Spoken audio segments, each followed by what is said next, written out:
Kapag ikaw hindi ka nag-e-enjoy sa mga ganong mga presence ni Lord, ewan ko, may problema ba sa'yo? Kasi tangible yung presence tama ko ba? Kahit tumayo ka lang dyan, tumikit ka lang dyan, talaga naman si Lord talagang nangungusap sa'yo And tama po yun. During those presence ni Lord, ito yung mga moment na talagang mas kailangan natin talagang i-all out kay Lord. Kung ano mang mga pumipigil sa atin para hindi makapagbigay ng talagang buong papuri kay God. Sa storya nga nila Jehoshaphat battle yung pupuntahan nila tama po ba? Giyera. Pero sabi doon sa salita ng Diyos, when they started to sing praises unto God, si Lord nagsimula rin na labanan yung laban nila. God can do it. God is omnipresent. He can be here hugging you, embracing you, and at the same time, He is fighting your battle. Kaya wag mong titipirin. Thank you, Jesus. Hallelujah. Saktong-sakto. Lord, what do you want to tell dito sa mga mahal mong tao ngayon? For how many days, iisang phrase yung talagang paulit-ulit na binibigay sa akin ni Lord. Yung phrase na, for the audience of one. Alam mo, grabe yun, Lord. For the audience of one.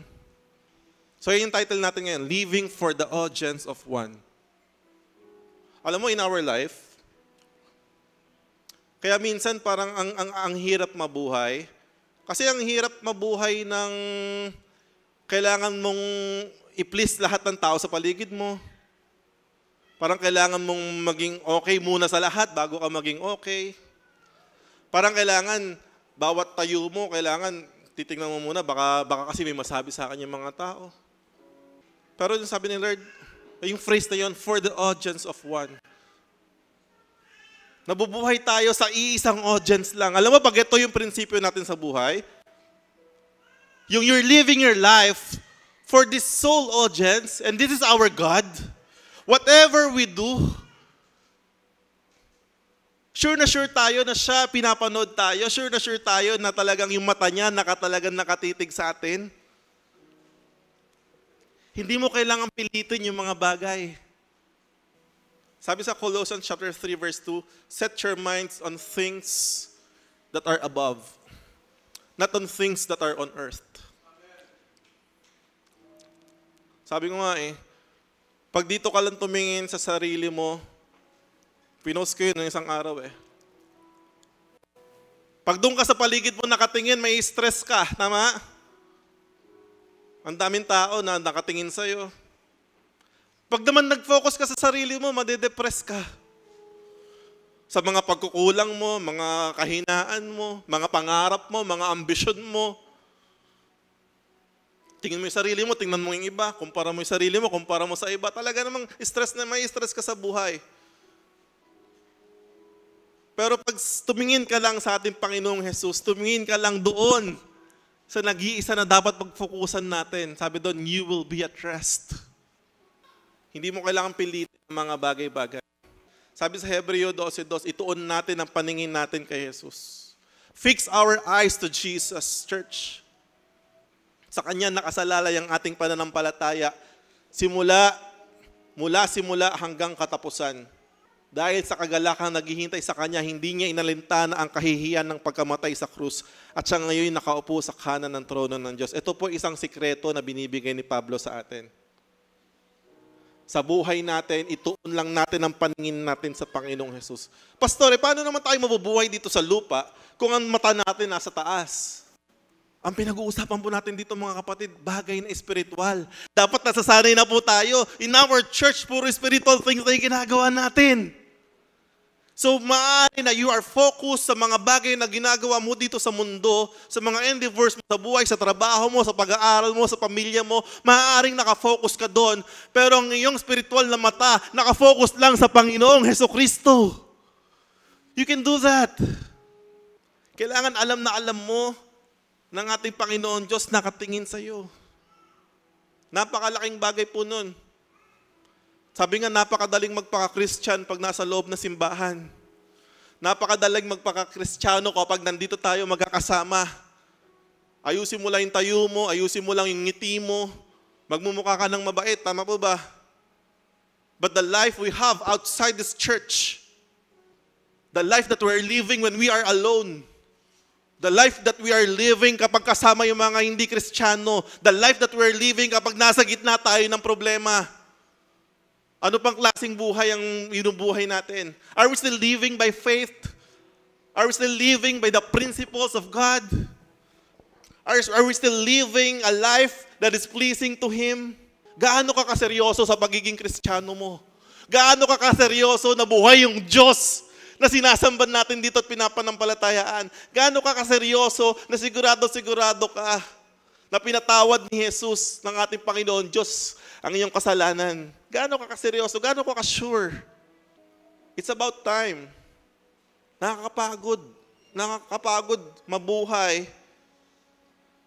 na trying to please everyone. Alam mo ba, even si God, hindi niya kayang i-please ang lahat. Alam niyo ba yun? Kunwari, 2 team kayo sa basketball, parehas kayo Christian. Yung isa nagpe-pray na manalo sila, tama po ba? Ano yung isa yung nagpe-pray nang hindi manalo? Parehas nagpe-pray yan.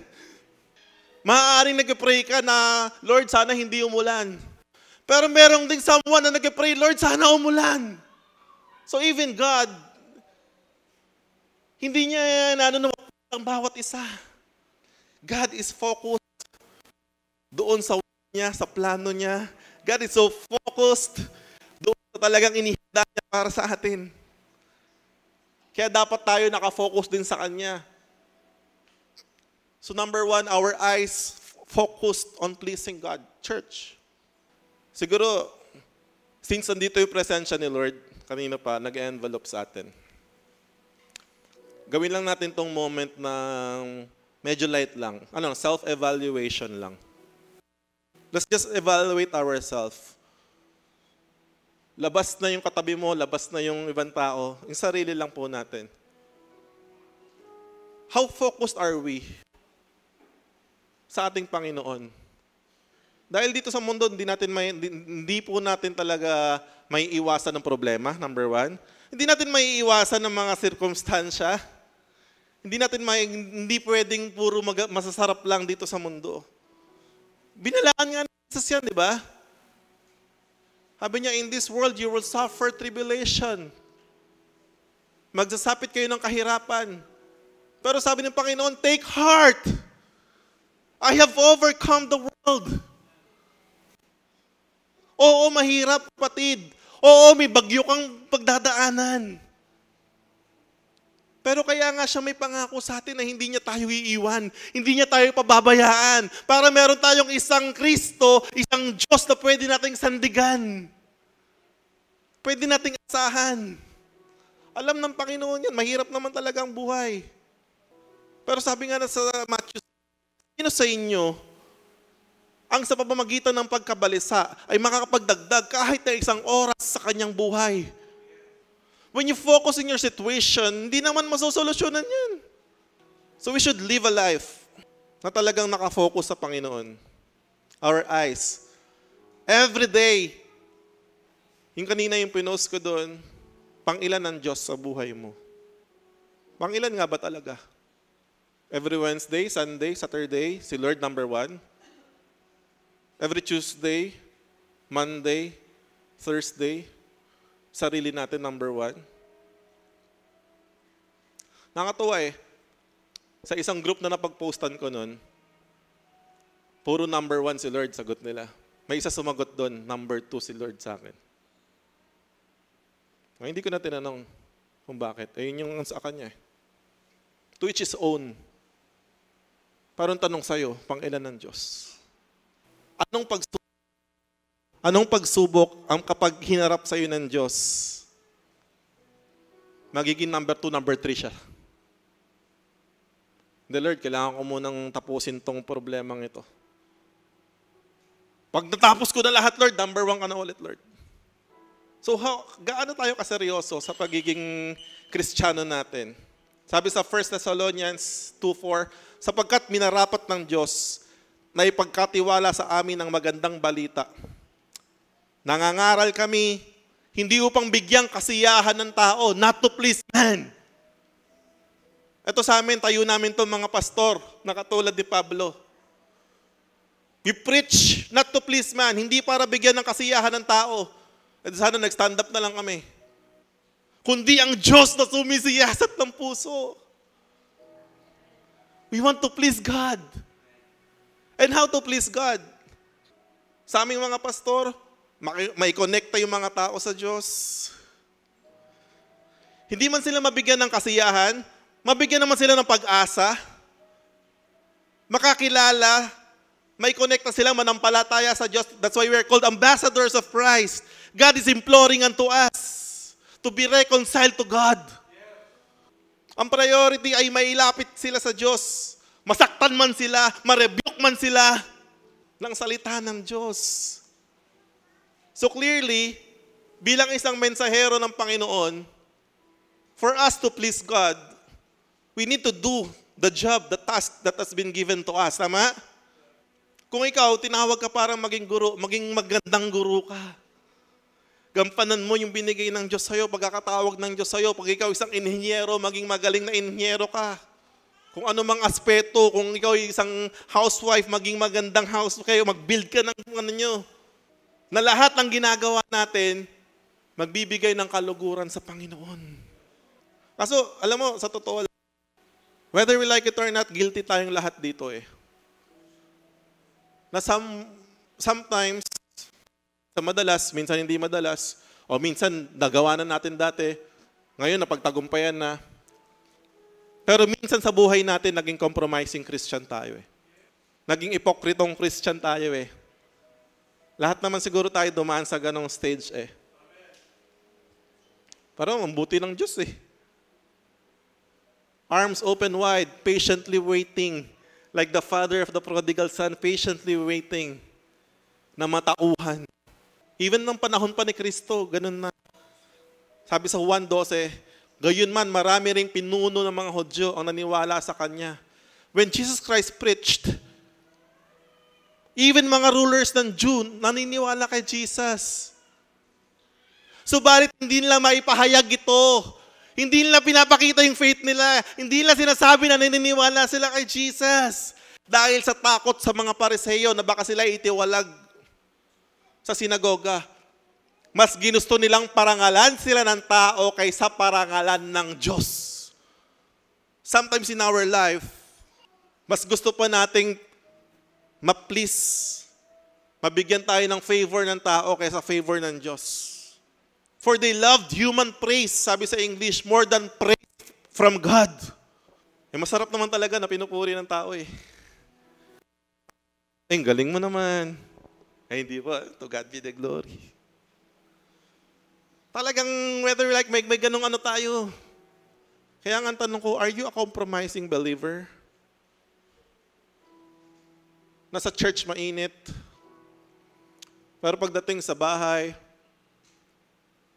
pagdating sa community, pagdating sa mga tropa,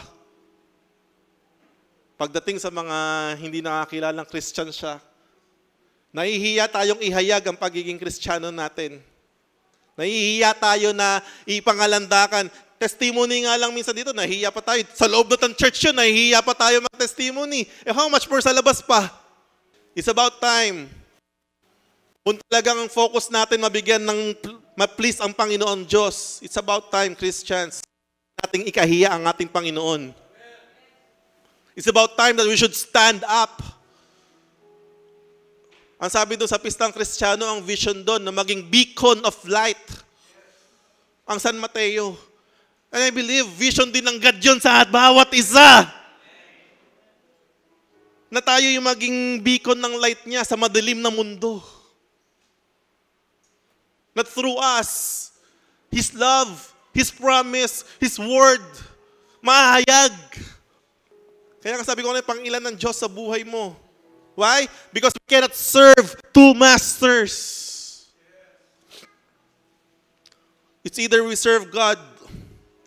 Ang kinumpara pa nga ni Jesus dyan, money. Tama po ba? It's either God or money. You cannot serve both. Why money? Eh naman talaga sa mundo. Umiikot sa pera ang takbo ng lahat. But if you're focused to one, which is our Lord Jesus Christ, Matthew 6 yun. Sunod-sunod yun. Hanggang sa Matthew 6:33 hanggang 34. Sabi, pag sumakitan nating hanapin ang kaharian ng Diyos at ang kanyang righteousness, and all these things shall be added unto you. Siguro it's about time na talagang seryosohin natin yung mga salta ng ating Panginoon Diyos. Nailagay natin sa puso natin. Siguro time na para ilaban natin kung ano yung pinaniniwalaan natin. Sabi nga sa kantang Time Has Come, the time has come to stand for all that we believe in. Sabi sa Galatia 1:10, bakit ko sinasabi ito? Dahil ba nais kong mapuri ng tao? Hindi! Ang papuri lamang ng Diyos ang tangi kong hinahangad. Church, if you are aiming for just to please God, hindi ka na matatakot eh. Sinisikap ko bang magbigay sa tao? Hindi. Kung yan ang talagang hangad ko, hindi na sana ako naging alipin ni Kristo. When your life is set on pleasing God, opinion of other people doesn't matter na. Uy, grabe, hallelujah. Yung puso mo gusto lang i-please ang God. You will live a stress-free life. Si Lord ka lang nakafocus, ginagampanan mo lang yung kalooban niya. Ay, hindi, pastor, ano yan? Mag-ingat ka dyan. Kasi pag yung sinabi mong yan na si Lord lang piniplease, baka wala na yung pakundangan sa ibang tao, wala na yung pakialam sa nararamdaman ng ibang tao, hindi na yan magiging makatao. Hindi po ganun yun. Hindi niya naiintindihan yun, ibig sabihin. Because if you really want to please God, how to please God? Tingnan natin. If you really want to please God, unang-una sinabi yun sa Hebrews 11:6, by faith. So if you're pleasing God, you're living a life that wants to please God, you're living by faith. Diyan, lubos na nalulugod ng Diyos sa mga taong nabubuhay sa pananampalataya. Living by faith. Hindi ko po isa-isahin yan. Nung last Wednesday na pinrich ko yan, puro by faith po yung ni-isa-isa ko nga i-post yun doon sa Reels eh. Pananampalataya sa Panginoong Jesus. Gaano man kahirap yung buhay mo, gaano man kasakit, gaano man mukhang ka-imposible, kung nabubuhay ka sa pananampalataya sa Panginoong Jesus at tinapos niya sa krus ng Kalbaryo, alam mo na dahil tinapos niya na ang lahat, yung pinakamabigat na problema natin, sinusolusyonan na ng Diyos. Tinapos na ng Diyos. What more? How much more yung pinagdadaanan mo ngayon? May verse yan sa Romans 8:35. Tama po ba? Kung naibigay niya ang kanyang kaisa-isang anak, sabi doon, hindi rin ba kayang ibigay ng Diyos ang lahat ng bagay kasama ni Kristo? So where you are living by faith. This construction sa labas, we're living by faith. Alam mo, si Lord talaga minsan dinadala tayo sa isang sitwasyon na magmumukhang imposible, na magmumukhang paano to Lord. Yung talagang, alam mo, because God is, binupush tayo sa end natin.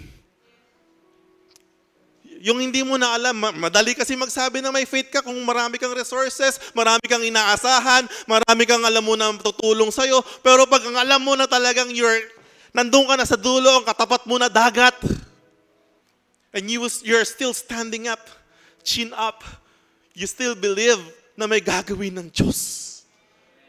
And God is so pleased. God is so pleased. Pinagmamayabang yan. Kung paano niya in-endorse si Job kay Satanas, nakita mo ba yung anak kong, yung lingkod kong si Job? Na dahil sa kanya tayo'y nakakaasa sa kanyang dakilang katapatan, sa kanyang wagas na pagmamahal, kanyang walang hanggang kapangyarihan. Hallelujah. Paano pa? How to please God? By obeying His will and commands. Kaya nga imposible na maging pleasing ang life mo for the audience of one. Imposible na i-disregard mo yung mga tao sa paligid. Imposible na magiging balahura kang tao. Why? Because if you really want to please God, you are really obeying His will and His commands.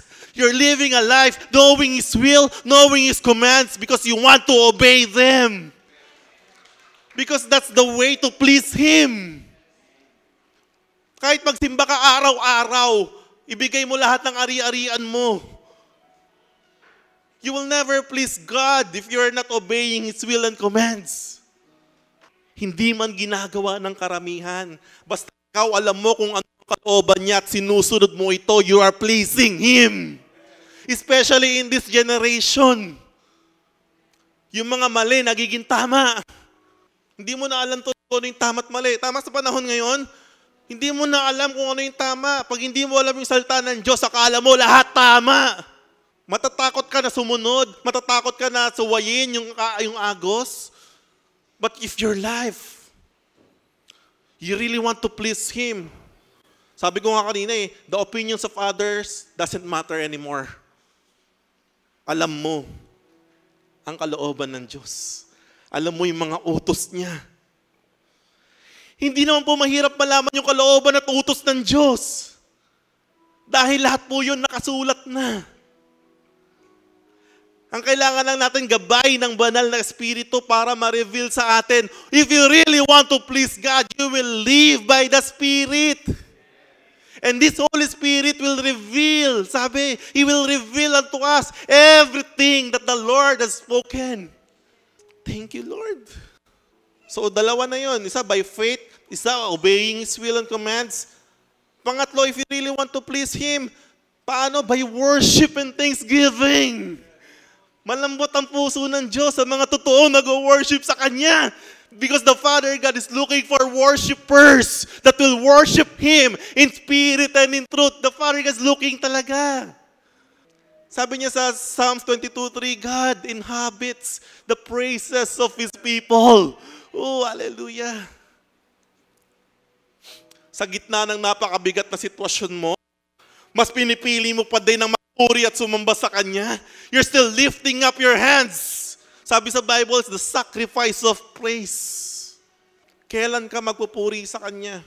Mga kapatid, if you really want to please Him in the midst of your circumstances, mas magsumiksik ka pa sa Kanya. Hindi pag may problema ka, saka ka nababalik. Hindi po ganun. In the midst, like Shadrach, Meshach, and Abednego, sagad na po yun. Tinapon po sila sa fiery furnace. Pero ano raw ginagawa nila? They are worshiping God still. In the midst of the fire, they are worshiping God. Hallelujah. Kaya naman nung tiningnan ni Nebuchadnezzar yung loob ng furnace, sabi niya, hindi ba 3 lang yung itinapon natin doon? Bakit 4 yung nakikita kong tao doon? The Lord is with you. He is so pleased. Sa gitna ng iyong matinding pinagdadaanan, talaga naman sabi ko nga, kahit pagapang na kapatid, ipilit mo pumunta ka dito simbahan. You're coming into this church. Not because sa mga blessing na natatamasan natin, not because sa mga tao na gusto nating makita, not because sa mga tugtog na gusto nating marinig. We should come into this church. Why? Because we want to worship the King. We want to thank Him.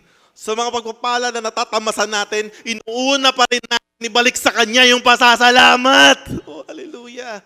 Dalawa yon. Sa gitna ng problema, we worship. Sa gitna ng pagpapala, we worship. Because we are living for the audience of one. We do our ministry here, tumutugtog tayo for the audience of one. We dance for the audience of one. We sing for the audience of one. Sarap.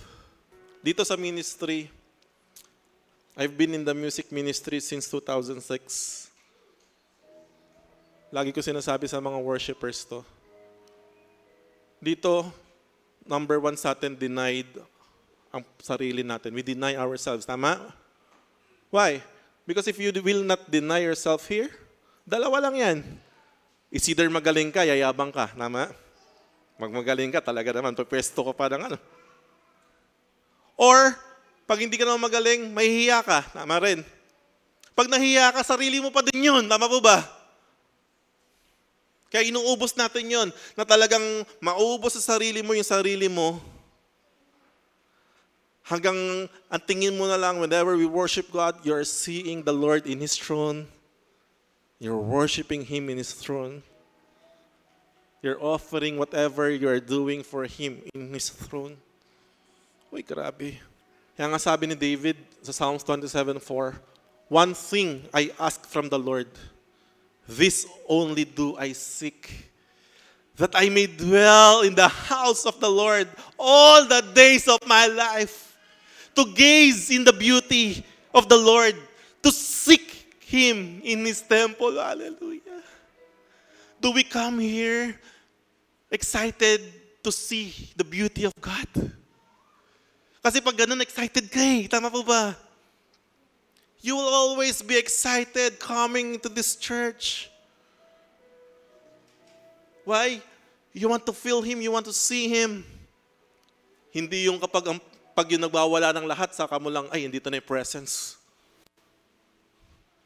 Yung parang hindi ka makukontento pag hindi nagwawala na lahat. Pero ang totoo na talagang naghahanap ng presensya ng Panginoong Diyos. Doon pa lang sa labas, kinikilabutan na. Kasi minsan sisisihin pa natin yung worship leader kasi hindi yata ginalingan ng worship leader, di ko naramdaman yung presensya. Sabi nga kanina ni Brix, tanggalin mo yung tugtugan, tanggalin mo yung mikropono, tanggalin mo yung mga ilaw, tanggalin mo lahat. Ang totoo naghahanap sa Panginoon, matatagpuan siya. And I'm so blessed right now for how many services. Ang kapal ng presensya ng Panginoon. Talaga naman, sabi ko nga, kahit nakatayo ka lang dyan, pero hindi nila alam, nasa ika-4 na dimensyon ka na. Dinala ka na ng Diyos sa ibang dimensyon. Nakakita ka na ng sangkatutak ng mga visions. Ang dami nang sinabi ng Lord sa'yo sa span ng ilang minuto. Ay, grabe. Uy, sarap. Kaya wag mong ibase. Yung kapal ng presensya ng Diyos, depende sa katabi mo. Wag ganun ha. Hindi kasi nagpo-flow sa katabi ko eh. Sure ka. Hindi porket tumalong ka ng mataas dito, mataas na yung presensya ng Diyos. It's just the manifestation. Ay, ito ba? Pag talagang nandun na yon, mapapaluhod ka kahit ayaw mo. Mapapasigaw ka kahit ayaw mo. Thank you, Lord. Why? You're living for the audience of one. So una, eyes focused on pleasing God. Pangalawa, living for the audience of one, a total surrender and self-denied life. Hirap kasi talaga mag-surrender eh. Pag sinabi mo kasing surrender, every area of your life, sinusuko mo sa Diyos. Minsan kasi ang sinusuko lang natin sa Diyos, yung mga kaya nating isuko sa Kanya. So sabi ko nga kanina, may this time be a self-evaluation sa atin. Pwede bang muni-muni mo sa mga ilang segundo na ito? Ano ba yung hindi mo kayang isuko sa Diyos sa mga oras na ito? Kasi kung ano man yung bagay na hindi mo kayang isuko sa Kanya, ayun yung nagiging idolo ng buhay mo. Ayun yung nagiging idolatry ng buhay mo. Ayun yung nagiging hindrance. Kaya hindi mo kaya talaga mag-all out ng bigay sa Diyos. Madaling magpuri kay God pag walang problema eh. Pero sa tindi ng problema, pag talagang surrender na yung buhay mo sa Diyos, kahit napakabigat na ng pinagdadaanan mo, magpupuri ka pa din sa Kanya. Regardless! Mapapakanta ka na lang ng kunin mo na ang lahat sa akin. Totoo. Wag lang ang presensya mo, Panginoon. I don't care. Self-denied. Galatians 2:20, I have been crucified with Christ, and I no longer live. Can we declare that, church? Can we raise our hand? I have been crucified with Christ, and I no longer live. 1, 2, 3. I have been crucified with Christ, and I no longer live. Amen. Life I live now in the body. I live by faith in the Son of God who loved me and gave Himself for me. Hallelujah. Panginoon, thank you, Lord.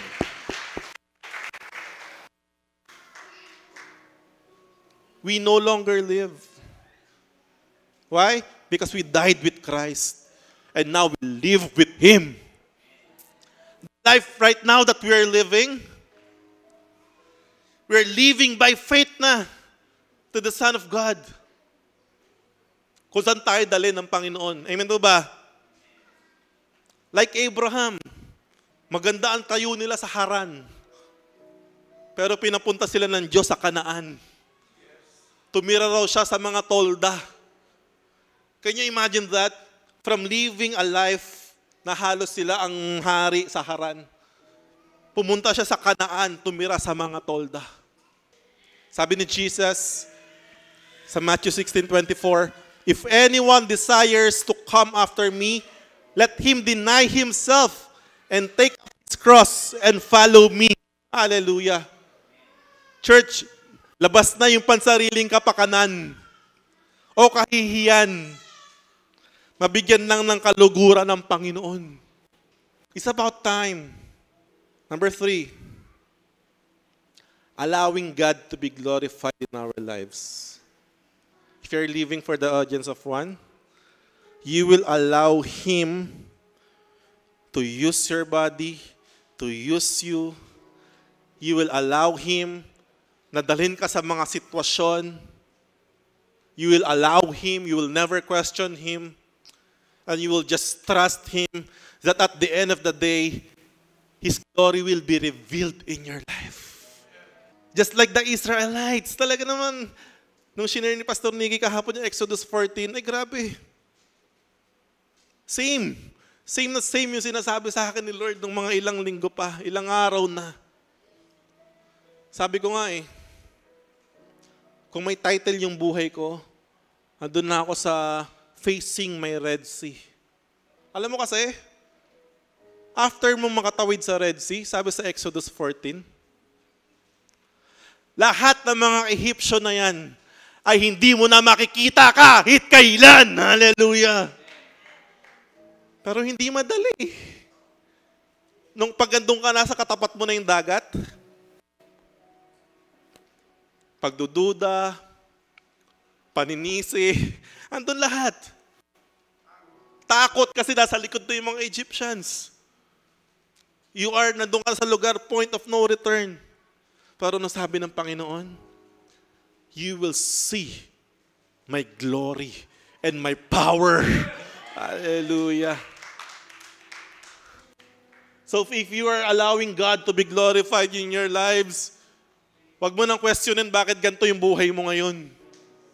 If you're really living a life for the audience of one, alam mo, Lord, hindi mo na siya questionin. Naniniwala ka na lang, Lord, at the end of the day, your glory will be revealed in my life. In this situation, your glory will be revealed. Many will see that you are alive in me. Kailangan pumunta na tayo sa ganong resolution ng buhay natin. Tama na yung pakikipaglaro natin sa mundo. Tama na yung pakikipaglaro natin sa Panginoon na minsan tayo okay, minsan hindi. It's really about time. Lord, sabi nga sa mabuhay o mamatay,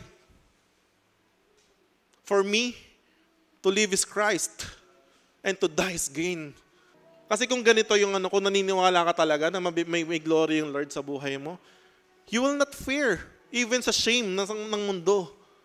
Kasi maalam mo Lord, nagtatawa man sila ngayon. Sabi sa Bible yon, pinagtatawanan ka man nila ngayon.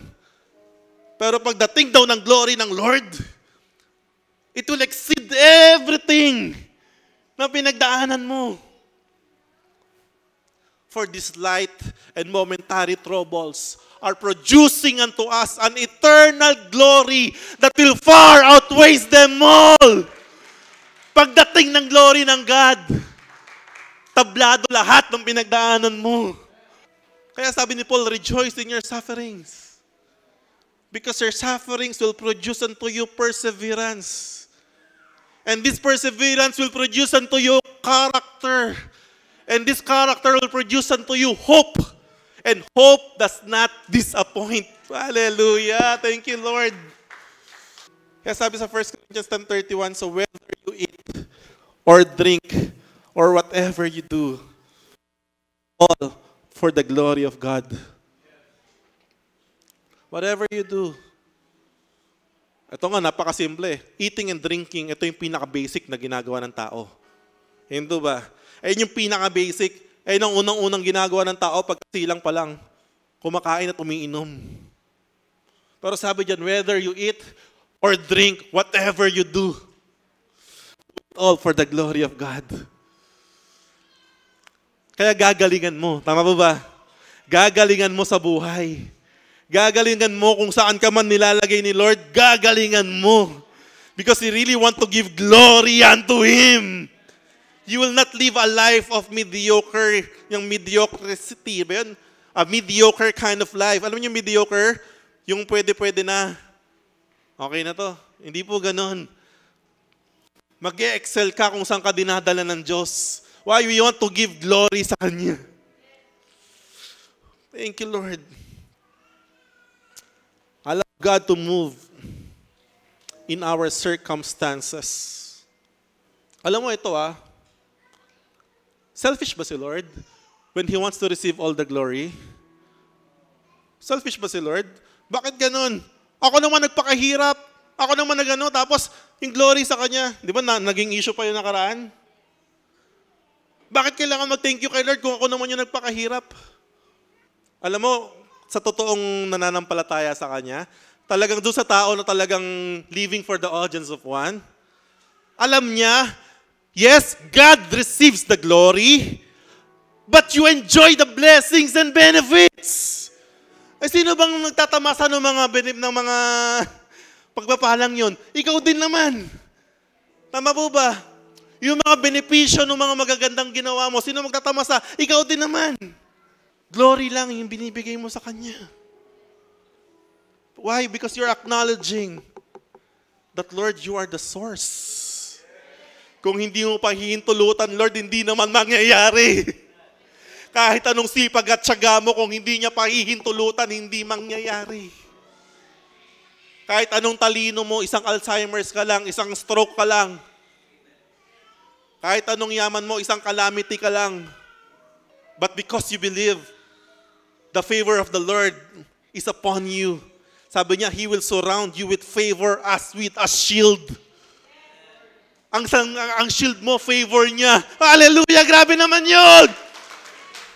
Pabor ng Diyos ang iyong sanggalang. Thank you, Lord. We need to know and obey God's will in our lives. Church, if you're really living a life that wants to please Him, wala tayong ibang inaalam kundi yung kalooban ng Diyos sa buhay natin. Tama? Lagi natin pinag-prayan, Lord, anong will mo sa buhay ko? Anong path ang dinadala mo sa akin? Hindi mo po mahirap malaman yung kalooban ni Lord. Tama po ba? Nasa salta rin niya yan eh. Sabi niya sa Romans 12:2, do not conform to the pattern of this world, but be transformed by the renewing of your mind, and then you will be able to test and approve what God's will is. His good, pleasing, and perfect will. Hallelujah! Baguhin mo na yung takbo ng isip mo na kailangan ganito rin gawin mo kasi ganito ginagawa nung katabi mo. Hindi po tayo lahat magiging pastor. Hindi po tayo lahat magiging engineer. Hindi tayo lahat magiging teacher. Hindi po tayo lahat magiging ano-ano naman. Pero sure ako, lahat po tayo may magandang plano ang Diyos. Whatever path ang inihanda ng God sa atin, we should know the path. Don't complain sa journey, but be excited sa destination. Hallelujah. Like Jesus, I really love Jesus. Nung siya'y naging tao dito sa lupa, nagkatawan tao, talaga namang proud na proud para siyang dumaan sa graduation with high honors. Sabi niya sa John 17:4, I have brought you glory on earth by finishing the work you have gave me to do. Hallelujah. Sana dumating tayo sa punto ng buhay natin na masasabi natin yung mga katagang yan, Lord, I have brought you glory on earth by finishing the work you gave me to do. Like Pablo, sabi niya, I have finished the race. I have kept the faith. Hallelujah. Kaya huwag ka masyadong matakot. If you're really living to na i-please si Lord, pag ito na yung oras mo, alam mo yun eh. Na ito na yung time mo na para bumalik kay Lord. Hindi ka rin matatakot eh. Hingiti ka lang eh. Why? Lord, tapos na. Kung nagampanan ko na lahat ng pinapagawa mo sa akin, Lord, it's okay. So every day, kaya nga hindi ka na matatakot. Hindi ka na matatakot sa kahirapan, hindi ka na matatakot sa kasakitan, hindi ka na matatakot sa mga persecutions, hindi ka na matatakot sa mga nangungutya sa iyo. Ay, wala kang ibang kinakatakutan kundi yung siya lang. Ang kinakatakutan mo, yung malihis ka ng landas, mawala ka sa linya na binigay niya. Ang kinakatakutan mo, yung isang araw, gumising ka, wala ka ng pakialam sa Kanya. But as long as you're waking up every day, nakikita mo pa siya, you're gazing into His beauty. You're thanking Him, Lord. Thank you, Lord. Another day, God. Anong lakad natin ngayon, Lord? Saan mo ko dadalhin ngayon, God? Maging sensitive po tayo sa gustong paggawa ng Lord. Na, alam mo yung pag-sensitive ka lang sa, yung sabi nga ni Pastor Nicky, God will impress people sa bawat isa. I-impress ni Lord yan. Hindi mo alam kung bakit, hindi mo na kailangan malaman kung bakit. You just need to respond. It's about time, church. It's about time if you're living a life that wants to please Him, gagamitin ka talaga ng Lord. Ngayon yung ginagawa ko na nag-upload ng kung ano doon, Reels. Hindi ko kaya talaga dati yun. Ngayon ginagawa ko na lang. Why? Because it's beyond myself na. Alam niyo po, nakaka-bless. Ang daming mga nagme-message. Hindi ko kilala. Nagpapapray. Iba nag-open ng mga ano. Alam mo, talaga nadudurog yung puso ko. Sabi ko, Lord, grabe ka. So ito ginagawa ko na to, labas na po to sa akin. Labas na yung hiya, labas na yung ano. Alam ko may inaabot ang Diyos. Pinopost ko sa mga group yun. May isang group doon, merong member 1.8 million. Grabe yung group na yun. Pag nag-post ako doon ng mga ano, grabe po yung mga response. At wala naman ako ibang pinopromote, hindi yung sarili ko. It's really about time. Hindi ko po sinasabi na kailangan gawin yun lahat yun ha. Pag di nyo ginawa yun, hindi kayo tumatayo kay Lord ha. Hindi po yun ang sinasabi ko. Sinasabi ko kung ano man, kung saan ka man nilagay ng Panginoon, excel. Let His light shine wherever you are. Akala natin ang dami na nating Christian, hindi po totoo yun. Napaka-onti lang ng percentage ng Kristiyano sa mundo. Mukha lang madami, pero totoo, napaka-konti po. It's really about time we need to stand up. Huwag mo nang ikahiya na Kristiyano ka. Huwag mo nang ikahiya na ikaw ay mananampalataya ng Diyos. Huwag ka na mahiya na mag-pray sa ibang tao. Huwag ka na mahiya na magpakilala sa Panginoon. Huwag ka na mahiya ngayon na ipakita yung faith mo sa kanila. It's really about time. This is the will of God sa atin. Conclusion. Hallelujah. May natutunan po ba tayo ngayong gabi? Wala man tayong natutunan na knowledge masyado, pero sana yung self-realization natin. Magkaroon talaga tayo ng self-realization. Now, whatever we're doing here, this is, labas na po sa atin yun. Siya lang at siya lang dapat ang naluluwalhati. Kasi kung ibabase natin yung galaw natin sa ating sarili, sa mga ibang tao, bagsak po tayo lahat. Tama po ba? Wala. Bagsak po tayong lahat. Minsan ayaw nating lumakad ng tama kay Lord. Why? Kasi nga, yung mga tao naman sa church, mga ganun. Tapos, renew your mind. It's really about time for us na ilinya natin yung mind natin sa mind ni Kristo. Thank you, Jesus. So in our conclusion, living a life for the audience of one will let us continue walking in a straight path towards righteousness and holiness. Wala pong ibang daan ng pagdadalan sa atin ng Diyos. If we are really living to please God, lalakad po tayo ng tama, lalakad tayo ng diretso, lalakad tayo ng tuwid. Hindi ka na matatakot na maging mukhang banal. Hindi ka na matatakot na magmukhang ano. Doon talaga tayo dinadala ng Diyos. Amen po ba? So I pray and declare right now, in Jesus' name, ng bawat isa po sa atin, magkaroon talaga ng deep realization na magkaroon tayo ng kagustuhan, desire. This is our desire. One thing we ask for the Lord, na talagang mag-gising beauty niya araw-araw. Ma-please tayo, ma-please natin ang Panginoon Diyos sa mga ginagawa natin sa buhay natin. Whatever it is, we will please the Lord. He's always looking at us because He is loving us so much. Huwag ka nang matakot, mga kapatid. Sabi ng Panginoong Jesus, huwag kang matakot sa nakakapatay lang ng ating pisikal. Bagkus matakot tayo sa kayang sumira, even ng soul.